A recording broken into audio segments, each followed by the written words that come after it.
सरकार को बोझ डालना है तो उन अरबपतियों पर डाले जिनके ये 40 लाख करोड़ के कर्जे माफ कर देते हैं, एनपीए में डाल देते हैं। अंग्रेजों से बुरी सरकार बन गई, इसका मतलब ये अंग्रेजों के खिलाफ तो लोग सड़कों पे उतरते थे, सविनय के आंदोलन चलाते थे, भारत छोड़ो आंदोलन चलाते थे। अभी भी हम वही आंदोलन चलाएं क्या इनके खिलाफ?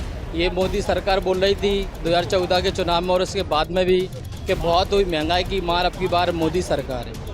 यानी हम देख रहे हैं ये इनके खुद के वादों से, खुद के नारे से पलट रहे हैं। बच्चों को दूध नहीं पिला सकती, शराब तो आप एक के साथ एक फ्री दे सकते हैं, शराब तो आप, लेकिन दूध में आप फ्री तो क्या, आप 2 रुपए कम भी नहीं कर सकते हैं, उल्टा आए दिन उसके दाम बढ़ा रहे हैं।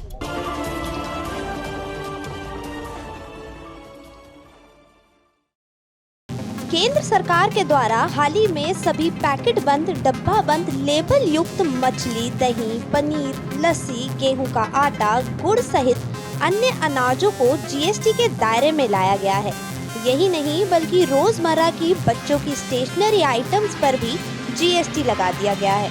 इसी के विरोध में दिल्ली के जंतर मंतर पर लोगों का गुस्सा देखा गया, जहां लोगों ने एकजुट होकर सरकार से मांग की कि खाद्य पदार्थों पर लगे जीएसटी जल्द से जल्द हटाए जाएं और इस बढ़ती महंगाई के दौर में लोगों की रीढ़ की हड्डी को ना तोड़ा जाए। सुनिए लोगों ने इस पर क्या कहा।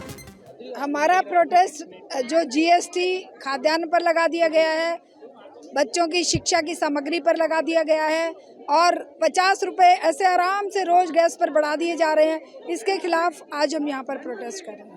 हमारी मांग ये है कि करोड़पतियों के 1.5 लाख करोड़ टैक्स माफ करके सरकार जीएसटी का ये जो बोझ है ये जनता पर क्यों डाल रही है? सरकार को बोझ डालना है तो उन अरबपतियों पर डाले जिनके ये 40 लाख करोड़ के कर्जे माफ कर देते हैं, एनपीए में डाल देते हैं। तो ऐसी सरकार जो आम जनता के हलक से दूध बच्चों के मुंह से छीन रही है और छाछ तक पर टैक्स लगा रही है, उसको हम ये कहना चाहते हैं कि रोटी पर टैक्स, छाछ पर टैक्स या दूध पर टैक्स या किताबों और कॉपियों और शार्पनर और पेंसिल पर टैक्स बहुत ही शर्मिंदगी की बात है। इसे सरकार वापस ले। तो ये अंग्रेजों से बुरी सरकार है। देश में जब खाद्यान्न जो है विश्व में सबसे ज़्यादा उत्पादित हो रहा है, सरकार खुद कह रही है हमारे पास रखने की जगह नहीं है, तब सरकार टैक्स क्यों लगा रही है उस पर? अंग्रेजों से बुरी सरकार बन गई, इसका मतलब ये अंग्रेजों के खिलाफ तो लोग सड़कों पे उतरते थे, सविनय के आंदोलन चलाते थे, भारत छोड़ो आंदोलन चलाते थे। अभी भी हम वही आंदोलन चलाएं क्या इनके खिलाफ? तभी ये देश में हमारे टैक्स हटेंगे। आज देख रहे हैं कि जो खाद्य पदार्थों पर जीएसटी 5% बढ़ाया गया है, इससे आम जनता और लगातार महंगाई का बोझ लगातार बढ़ा है। क्योंकि आप और हम जानते हैं इस 2-3 साल के कोरोना काल के दौरान आम जनता की जिस प्रकार से जो हालत है और भी जो बद से बदतर हुई है, ये मोदी सरकार बोल रही थी 2014 के चुनाव में और उसके बाद में भी कि बहुत हुई महंगाई की मार, अब की बार मोदी सरकार है। यानी हम देख रहे हैं ये इनके खुद के वादों से, खुद के नारे से पलट रहे हैं। यानी गांव की भाषा में बोला जाए तो ये खुद के अपनी ज़बान से पलट रहे हैं। और दूसरा हम लोग देखा जाए कि जो इन लोगों ने जब जीएसटी लेकर आए थे, इन्होंने खुद बोला था ये सरकार ने कि हम खाने के पदार्थों पर जीएसटी लागू नहीं करेंगे। आप इनसे पूछिए फिर ये क्यों इस पर ला रहे हैं? ये आम जनता पे सीधा सीधा एक बोझ है।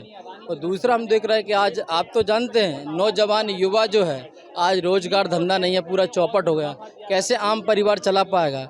जो महिला, हम जानते हैं कि जब घर में खाना बनता है सबसे लास्ट में महिला खाती है। अगर ये खाने पे बजट बढ़ेगा तो हम जानते हैं कि महिला सबसे अंत में खाती हो, उसको ज़्यादा नुकसान होगा।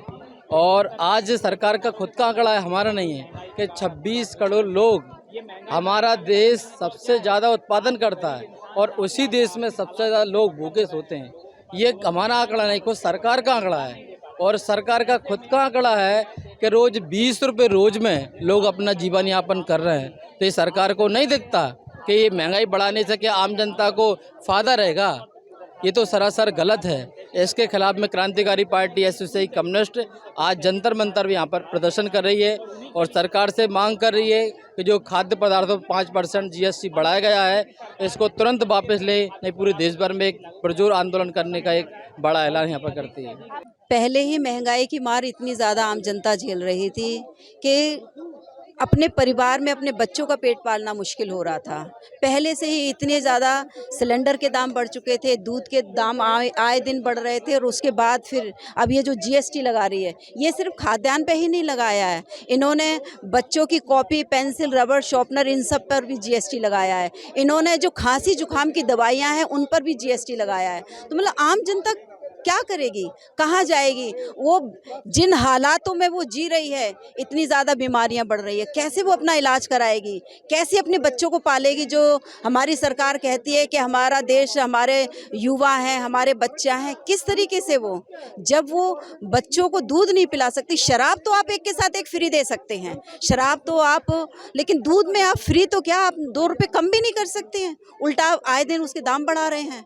तो आम जनता, जो रीढ़ की हड्डी, जो हमारे बच्चे हैं, जो हमारी जनरेशन, आने वाली जनरेशन, जो रीढ़ की हड्डी होती है देश की, वो कैसे देश की रीढ़ की हड्डी मजबूत होगी अगर उसको ठीक से खुराक नहीं मिलेगी, बच्चे को दूध नहीं मिलेगा, बच्चे को खाना नहीं मिलेगा, तो कैसे वो उसकी हड्डी मजबूत रहेगी, रीढ़ की हड्डी, देश कैसे विकास करेगा? जी, हमारी यही मांगे हैं, पेट्रोल, डीजल, खाद्यान्न के दाम आधे किए जाएं। आम जनता जो बद से बदतर हालातों में रह रही है, रोज़गार है नहीं है, युवाओं को रोज़गार दिया जाए और खाद्यान्न पर दाम आधे किए जाएं। और ये आज सिर्फ हमारा एक चंद लोगों का ही यहाँ पर प्रदर्शन नहीं है, ये अब गली मोहल्ले जाएगा, लोग इसमें जागरूक हो, लोग बहुत बेहाल हैं, लोग इकट्ठा होंगे और इसका कोई ना कोई रास्ता ज़रूर निकलेगा।